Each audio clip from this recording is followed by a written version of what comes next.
If you've ever wanted to get inside the head of your coach, stick around because I've got two top coaches discussing, you guessed it, volleyball.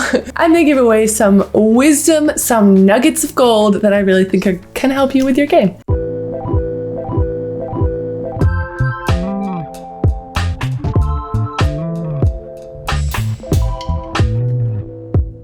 Hey guys, I'm Michel, professional volleyball player and not a coach. But recently I was asked to be a guest sort of host, commentator on a podcast / YouTube channel called Coach Factor. Normally they do all of their stuff in Italian, but they're branching out into English, hence why I was asked to come on board and help a little bit. As you guys probably know, Italians know a lot about volleyball, so it's packed full of awesome content if you want to check it out. Everything's linked below. So François, who is an Italian coaching in France, sent me over his conversation with Ferhat, who is Turkish coaching in Poland. It was a seriously international situation. But the language that we all speak in common, other than English, is volleyball. And as I was listening to the conversation, and keep in mind I'm a player, not a coach, but I was thinking this is really interesting stuff. This is really valuable even as a player. I wish I had known some of these things before. And that got my little hamster wheel brain turning, and I thought maybe you guys would get some value from this too. So for any players who want to get inside their coach's brain, use all that wisdom, apply it to their game to improve and advance your volleyball career, this is for you. Full disclaimer, just listening to this podcast will not turn you into a professional volleyball player because volleyball is a physical sport and you'll have to practice every day on your skills for years and years. But it's a good place to start and good luck and work hard, and I hope you get really, really good and play in college and go pro and earn lots and lots of money and retire at 35. What? So the entire conversation is about an hour long, and if you want to listen to that, obviously I'll link it below. But I thought I would just pull out a couple of parts that were really relevant for players and breaking it all apart on this video here today. The first thing is quick sets. So if you're a middle or a setter, you've probably had this conversation so many times in your career. Whether or not, on the balls that are a little bit pushed from the setter, do you keep the distance from the setter as she moves? Or should the setter put the ball to a specific spot on the net and you're always going to meet the ball at that place on the net? Ferhat talks about his theory on this, so have a listen. From what I know, also Italian culture, American culture, you guys have the same distance always. Is that true? Yes. When I work with Italians, they say that they have the same distances. So I make like this in the beginning of the season. I have, let's say, 4 middle blockers. I make a meeting. I say, girls, what you want? You want the distance the same, or you want to keep the distance always? So the player choose. She says, I will choose that distance. The other one says, I will choose the stable distance. Okay. We go for it. So with X player, I go with that distance. With the other player, I go to the other one. But all the team knows it. So I try to make combination a lot. Only thing that I don't like is how do you call G? I mean, first tempo and 7. Between there is a ball, G. It's called G, right? I don't know in Italian. So that ball I don't like because it cuts all my combinations. I cannot make 9, I cannot make my left side inside, so this kind of combinations cuts me, so I like a clear 7 or a clear first tempo. Between them I don't like. This is only my rule. About the distances, the players decide and I go for it. It's not a problem. If you're a middle or a setter, which do you prefer? Do you prefer that the ball moves with the setter or that you fix a point on the net? But as Ferhat says, it's just really important to clarify that at the beginning of every single season so there's no confusion. Let me know in the comments which is your favorite and I'll let you guys know as well if you're curious. The second thing is peppering. If you've been a volleyball player for any length of time, chances are you have heard the term pepper. And if you have played volleyball for a long time, chances are you've peppered every day of your life. I know we pepper almost every single training in pro and in college and even in high school and in club.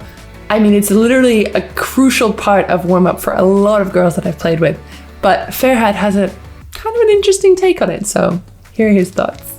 I don't like a lot, we call pepper, two people play.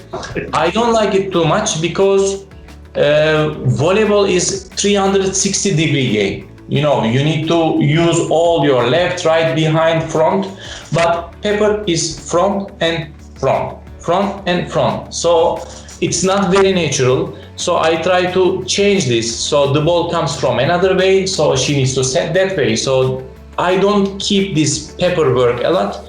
For example, when I work in Japan, it was a big problem for me because when I organize the practices, I don't put pepper. So the Japanese players are not happy after 2-3 weeks, and they are very shy, they don't tell this.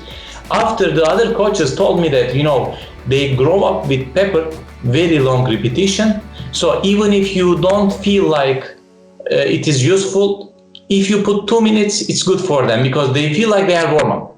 Okay. So I keep the same rhythm for European players because this is a habit from the junior level. Okay, play pepper, but not more than 2-3 minutes. Crazy, right? Can you imagine a training where you don't warm up with pepper? I can't. If you have no idea what pepper is and you're curious what the F we're talking about, just let me know in the comments and maybe I'll just make a video about straight peppering. The third thing I want to talk about was jumps. Have you ever got to the end of a training and just thought, I'm exhausted. I'm jumping credit card and I can't get off the ground and I'm done. My legs are done. I know I've gotten to that point, but Ferhat has a solution for that too. In my opinion, especially middle blockers are jumping the most in the practices. And if you have this system, wet systems, you need to be very careful about setter jumps because setters are jumping very small. But it is still on the, system. So it looks like they jump very high, so you need to know the volleyball at the same time. In my opinion, if you are over 120, 130 in one practice, that player is in danger about injury because it is a kind of overload. But I try to come to that line. I try to make them jump at least at these levels. I don't want to finish a practice with 50-60 jumps because it's not natural work. Of course, in the morning when you make a fitness and ball, maybe you can make it very less jump. I understand, but in a team practice, you need to make over 100 jump is good.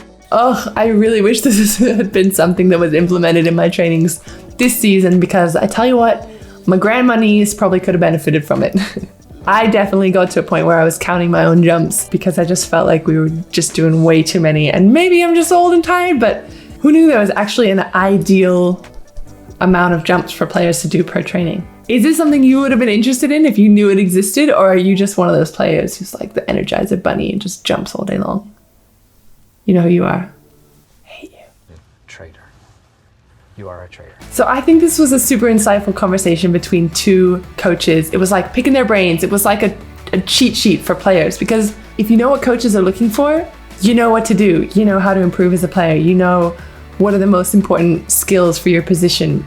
You're going to know how to get more playing time, and ultimately you're going to be advancing your volleyball career if you're just paying attention to what coaches want from their players. So as I said, if you want the full video and the full conversation, I will link it down below. Also, there are tons more videos like this at the end of this video. If you're interested in advancing your volleyball skills, I've got you covered. I got tips, I got tricks, I got interviews with pros, I got all things volleyball related. And if you have something specific that you want to see, leave it in the comments. Otherwise, subscribe if you're into volleyball, and I'll see you in the next one.